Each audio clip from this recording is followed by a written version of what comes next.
Bismillahirrahmanirrahim. Assalamu alaikum. So, how are you all? I hope so that all of you are doing well at your homes. So, in previous video, we have done the four numericals 8.1 till 8.4, but in today's class, we are going to start with the problem 8.5. Okay, and the question is visible to you all. Let me read out the question. What is the question? What is the what is the potential energy stored by a car of weight 2000 Newton when lifted 50 meter straight up? क्या कह रहे हैं, कोई एक wait है, एक car है जिसका वेट 2000 न्यूटन है, ठीक है, उस कार को ऊपर लिफ्ट किया जा रहा है, और कितनी हाइट पे लिफ्ट किया जा रहा है उसको, 50 मीटर। तो आपसे पूछिए कि उसकी पोटेंशियल एनर्जी क्या होगी। ये बात हमने जब पोटेंशियल एनर्जी का टॉपिक पढ़ा था तो भी मैंने आपको बताई थी। पोटेंशियल एनर्जी तभी होती है जब बॉडी हाइट की फॉर्म में डिस्टेंस कवर करती है, ठीक है। तो यहाँ पे भी आप देख सकते हैं कार ने जो है वो हाइट कवर की है विच इज़ 50 मीटर, और कार का वेट 2000 न्यूटन है, और हमने क्या फाइंड आउट करनी है, हमने पोटेंशियल एनर्जी फाइंड आउट करनी है। So let's solve this question. First of all, there is a proper format to do a question, which is what is the format that you have to properly write data given required formula and then solution, ठीक है। आपने ये सब कुछ properly लिखना होगा। तो आप देख लेते हैं डेटा में गिवन में हमें क्या क्या चीज़ें गिवन है। हमें वेट गिवन है which is W equal to 2000 newton, और हाइट हमें गिवन है 50 मीटर, ठीक है। फाइंड आउट क्या करनी है, हमने पोटेंशियल एनर्जी फाइंड आउट करनी है, सही है। अब पोटेंशियल एनर्जी का फॉर्मूले में आप लोग लिख देंगे कि पोटेंशियल एनर्जी हमारे पास होती है mgh, ठीक है। नाउ सोल्यूशन जब मैं स्टार्ट करूँगी, before starting the solution you can see the formula which is potential energy equal to mgh। अब mgh के अंदर अगर आप एक चीज़ को ऑब्जर्व करें, मुझे गिवन क्या है, w गिवन है, वेट। तो मुझे अपने इस फॉर्मूले को कुछ इस तरह से ट्रांसफॉर्म करना होगा कि मेरा ये फॉर्मूला इस तरह से ट्रांसफॉर्म हो जाए कि मेरी जो वेट की वैल्यू गिवन है वो मेरी यूज़ हो जाए। तो यहाँ पे पोटेंशियल एनर्जी की वैल्यू गिवन है mgh, ठीक है। तो mg बेसिकली हमारा क्या होता है, वेट होता है। तो मैं अगर mg की जगह पे w लिख दूँ तो वो बात सही होगी, क्योंकि वेट का फॉर्मूला क्या होता है, mg।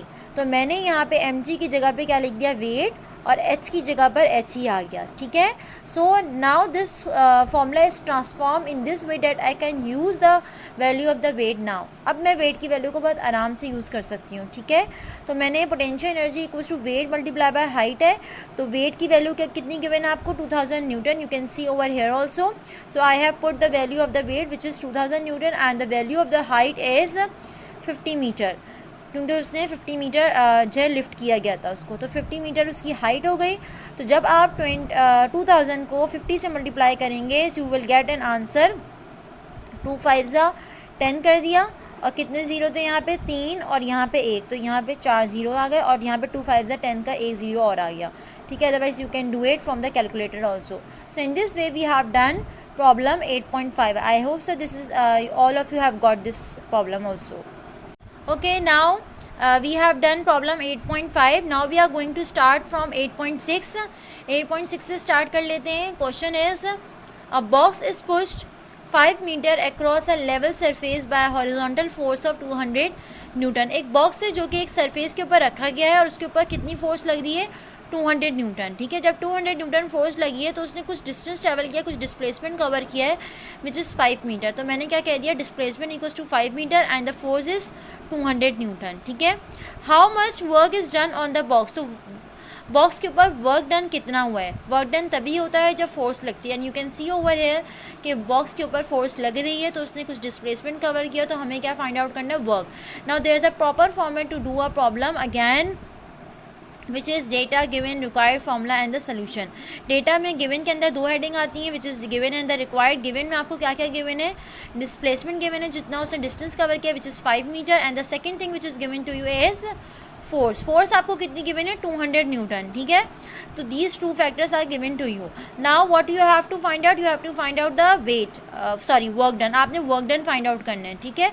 तो मैंने रिक्वायर्ड में लिख दिया W equals to question mark. Now what is the formula of the work done, as you all know the formula of the work done is FD cos theta, but as the surface box is on the surface, box जो है वो surface के ऊपर है, तो कोई जो है वो एंगल नहीं बना रहा। एंगल नहीं बना रहा तो मतलब एंगल ज़ीरो है, तो थीटा ज़ीरो हो जाएगा, तो कॉस ज़ीरो की जगह पर 1 आ जाएगा। तो यहाँ पे वर्क डन का फॉर्मूला हो जाएगा एफ डी, ठीक है। इसलिए यहाँ पे डायरेक्ट फॉर्मूला यूज़ किया गया which is F D, W equals to F D. तो मेरे पास फोर्स मुझे कितनी गिवन थी 200, तो मैंने फोर्स की जगह पे क्या पुट कर दिया 200 मल्टीप्लाई बाय डिस्प्लेसमेंट की वैल्यू 5 थी, तो मैंने डिस्प्लेसमेंट की जगह क्या पुट कर दिया 5, ठीक है। तो वर्क डन मेरे पास क्या आ जाएगा 2 5 ज़ा 10 और 2 0 यहाँ पर आ जाएंगे, ठीक है। अदरवाइज आप कैलकुलेटर से करना चाहें 200 को 5 से multiply, then you will get the same answer which is 1000 joule. Work done का यूनिट क्या होता है, जूल होता है, so you will write in a proper format, ठीक है। तो वर्क डन इस तरह से हमारा प्रॉब्लम 8.6 भी हो गया।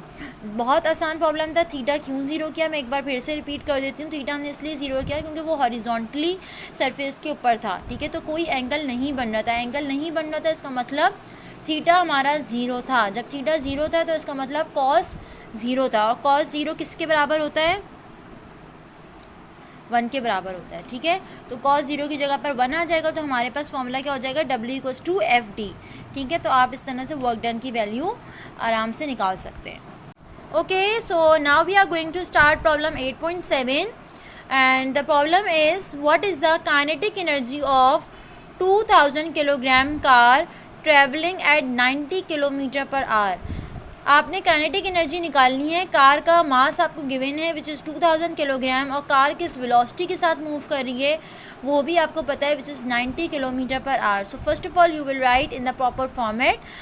तो आपने डेटा में गिवन की हेडिंग डाली। गिवन में आपको क्या क्या चीज़ें गिवन है, एक मास गिवन है विच इज़ 2000 न्यूटन, और वेलोसिटी आपको गिवन है 90 किलोमीटर पर आवर में। Now you can see over hair कि हमें वेलोसिटी का जो यूनिट गिवन है वो किलोमीटर पर आवर गिवन है। That is not the unit of the SI. ये एसआई यूनिट तो नहीं है। जब ये एसआई यूनिट नहीं है तो इसका मतलब मुझे इसको कन्वर्ट करना पड़ेगा। मैं कन्वर्ट किस तरह से करूँगी, मैंने यहाँ पे जो है कन्वर्जन लिख भी दी है। 1 किलोमीटर बराबर होता है 1000 मीटर के, ठीक है। तो मुझे किस में जाना है, किलोमीटर से मीटर में जाना है, तो मैं क्या करूँगी डिवाइड करूँगी, ठीक है, मल्टीप्लाई करूँगी। जब भी हम लेफ़्ट टू राइट जाते हैं तो हम क्या करते हैं मल्टीप्लाई करते हैं। तो मैंने यहाँ पे इससे मल्टीप्लाई कर दिया 90 मल्टीप्लाई बाय 1000, क्योंकि किलोमीटर ऊपर था, नीचे आर है। अब देख सकते हैं आप 1 आवर इक्वल्स टू 3600, मतलब 1 आवर बेसिकली बराबर होता है हमारे 60 मिनट मल्टीप्लाई बाय 60 सेकेंड, मतलब 1 मिनट के अंदर, 1 आवर के अंदर 60 मिनट और 1 मिनट के अंदर 60 सेकेंड, ठीक है। तो 60 मल्टीप्लाई बाय 60 क्या हो जाएगा 3600। तो इस तरह से आपके पास 3600 आ जाएगा, ठीक है। अब आप क्या करेंगे, आपने जो है वो 3600 को, आपके पास आर गिवन है, आपने जो है इसको कन्वर्ट कर लिया। Now you have to go from hour to second. आपने आर से सेकेंड में जाना है, अगैन यू विल मल्टीप्लाई। तो आप क्या करेंगे, जब इसको मल्टीप्लाई करेंगे you will get the answer 3600। Hour denominator में, तो इसलिए आर यहाँ पे आपके पास डिनोमिनेटर में आ गया। Now when you will solve it, जब आप उसको सिंपलीफाई करेंगे आपके पास वेलोसिटी की वैल्यू आ जाएगी which is 25। Let me show you over here 90 multiply by 1000 divide by 3600, ठीक है। Now you can see over here 90 multiply by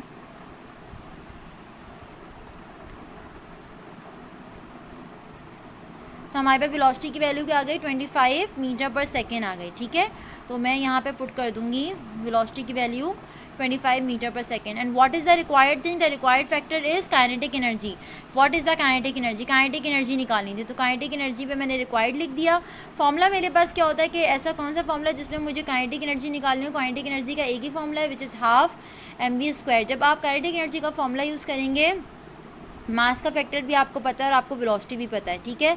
तो मैं क्या करूँगी, हाफ अपनी जगह पे लिख दिया, मास की जगह पे क्या लिख दूँगी 2000, वेलोसिटी का स्क्वायर, मतलब वेलोसिटी कितनी गिवन है 25, तो 25 का स्क्वायर। जब आप 25 का स्क्वायर करेंगे और 2 को 2000 से डिवाइड करेंगे तो आपके पास आ जाएगा 1000, कि 2 1 ज़ा 2 और 3 दफ़ा 0 आ जाएगा। और 25 का स्क्वायर करेंगे तो भी एक आपको आंसर मिल जाएगा। आप दोनों को मल्टीप्लाई करेंगे you will get an answer which is 625,000, ठीक है। तो इस तरह से आपके पास काइनेटिक एनर्जी की वैल्यू आ जाएगी। और काइनेटिक एनर्जी, बेसिक एनर्जी जो है वो हमारे पास वर्क डन होती है, हमने बहुत पहले ही डिस्कस कर लिया था। वर्क डन का फॉर्मूला क्या होता है, का यूनिट क्या होता है जूल, तो इसलिए मैंने एनर्जी का यूनिट क्या लगाया है joule. Now you can see over है कि हमारा पॉइंट अभी कहाँ पर है, हमारा पॉइंट अभी यहाँ पर है, ठीक है। तो अगर मैं अपने पॉइंट को लेफ्ट हैंड साइड पे लेकर आऊँ तो कैसे लेकर आऊँगी, 1, you can see over here 1 2 3 4 5, ठीक है। तो 5 आया, तो इसीलिए यहाँ पे हमारे पास क्या आ जाएगा 10 की पावर 5, ठीक है। जब भी हम जो है वो राइट हैंड से साइड से लेकर लेफ्ट हैंड साइड जाते हैं तो हमेशा पावर प्लस आती है, ठीक है। तो 6.25 मल्टीप्लाई बाय 10 की पावर क्या 5 आ जाएगा, ठीक है। ये ज़ीरो आपके पास हट जाएंगे क्योंकि वो आपके पास 10 की पावर में रिप्लेस हो गए। तो इस तरह से आपके पास काइनेटिक एनर्जी की वैल्यू आ जाएगी। So here we are done with problem number 8.7। I hope so आप लोगों को ये प्रॉब्लम समझ आया होगा। Now the last problem of this chapter is 8.8। ये इस चैप्टर का बिल्कुल लास्ट न्यूमेरिकल है। इस न्यूमेरिकल के बाद इंशाल्लाह हमारा चैप्टर नंबर 8 भी कंप्लीट हो जाएगा। So now have a look over here. An object weighing 10 newton falls through a distance of 10 metre. एक ऑब्जेक्ट है जिसका वेट है और वो ऊपर से उसको जब नीचे फेंका गया है तो उसका जो वेट है वो बेसिकली क्या है 10 न्यूटन, ठीक है। तो जब उसको ऊपर से नीचे फॉल करवाया गया है तो उसने जितना डिस्टेंस ट्रेवल किया that is 10 metre. What is its velocity, उस ऑब्जेक्ट की क्या वेलोसिटी होगी just before it strikes the ground. जैसे ही वो ग्राउंड पे टच होने लगेगा तो उस टाइम उसकी क्या वेलोसिटी होगी। Assume there is no friction, ठीक है। आपने अज्यूम करना है कि इस केस में आपके पास फ्रिक्शन नहीं है। तो हमने एक टॉपिक पढ़ा था inter conversion of kinetic energy and potential energy का। उसमें यही था कि हमारे पास हाइट पे पोटेंशियल एनर्जी होती है मैक्सिमम और काइनेटिक एनर्जी ज़ीरो होती है। लेकिन जब मैं ग्राउंड पर आते हैं हम तो पोटेंशियल एनर्जी ज़ीरो हो जाती है और काइनेटिक एनर्जी मैक्सिमम हो जाती है। तो वो बॉडी जब नीचे आ रही है तो इसका मतलब उसकी काइनेटिक एनर्जी बढ़ रही है, ठीक है। तो just before the striking the ground को स्ट्राइक करने से बिफोर उसकी काइनेटिक एनर्जी नियरेस्ट होगी, ठीक है, नियरेस्ट टू द मैक्सिमम होगी। आपको न्यूमेरिकल में देख लेते हैं हमें क्या क्या फैक्टर्स गिवन है। वेट गिवन है विच इज़ 10 न्यूटन, तो आपने वेट की जगह पे 10 न्यूटन लिख दिया। आपको डिस्टेंस या हाइट आप कह रहे हैं यहाँ पे कितनी गिवन है आपको 10 मीटर, ठीक है, क्योंकि वो बॉडी ऊपर से नीचे आ रही है, जो भी ऑब्जेक्ट है वो ऊपर से नीचे आ रहा है। फाइंड आउट क्या करना है आपने, वेलोसिटी फाइंड आउट करनी है, ठीक है। जी आपके पास कितना गिवन है 9.8 मीटर पर सेकेंड स्क्वायर। देखें अभी चलें आपको जी नहीं पता, लेकिन जब आप फॉर्म्स का सोल्यूशन करने लगेंगे ना आपको खुद पता चल जाएगा कि आपको जी की रिक्वायरमेंट है। तो जब आपको जी की रिक्वायरमेंट पता चल जाएगी कि अच्छा मुझे तो जी यहाँ पे लाजमी यूज़ करना पड़ेगा, तो इसलिए मैं पहले ही इसको गिवन में लिख देता हूँ, सही है, या लिख देती हूँ, ठीक है। तो जब आप इसको करेंगे तो फॉर्मूलाज आपके यहाँ पे दो यूज़ होंगे which is kinetic energy equal to half mv² and potential energy equal to mgh। Law of conservation हमारे पास क्या था कि जब काइनेटिक एनर्जी का गेन होता है तो पोटेंशियल एनर्जी कम होती है, और इस केस में यही हो रहा है, ठीक है। बॉडी ऊपर से नीचे आ रही है, ऊपर से नीचे आ रही है तो मतलब काइनेटिक एनर्जी बढ़ रही है और पोटेंशियल एनर्जी कम हो रही है। पोटेंशियल एनर्जी क्यों कम हो रही है, क्योंकि उसकी हाइट कम हो रही है, ठीक है। तो हमारे पास मैंने ये लिख दिया half mv² equal to mgh, दोनों जगह m है, दोनों m एक दूसरे से कैंसिल आउट हो जाएंगे और वेलोसिटी की वैल्यू क्या आ जाएगी v² की पहले वैल्यू लिख लेते हैं हम। ये 2 वहाँ यहाँ डिवाइड हो रहा है, वहाँ जाके क्या हो जाएगा मल्टीप्लाई। तो v² की वैल्यू क्या आ जाएगी 2gh। Now I will take the square root of v², मैं स्क्वायर रूट लूँगी v² का दोनों साइड पे।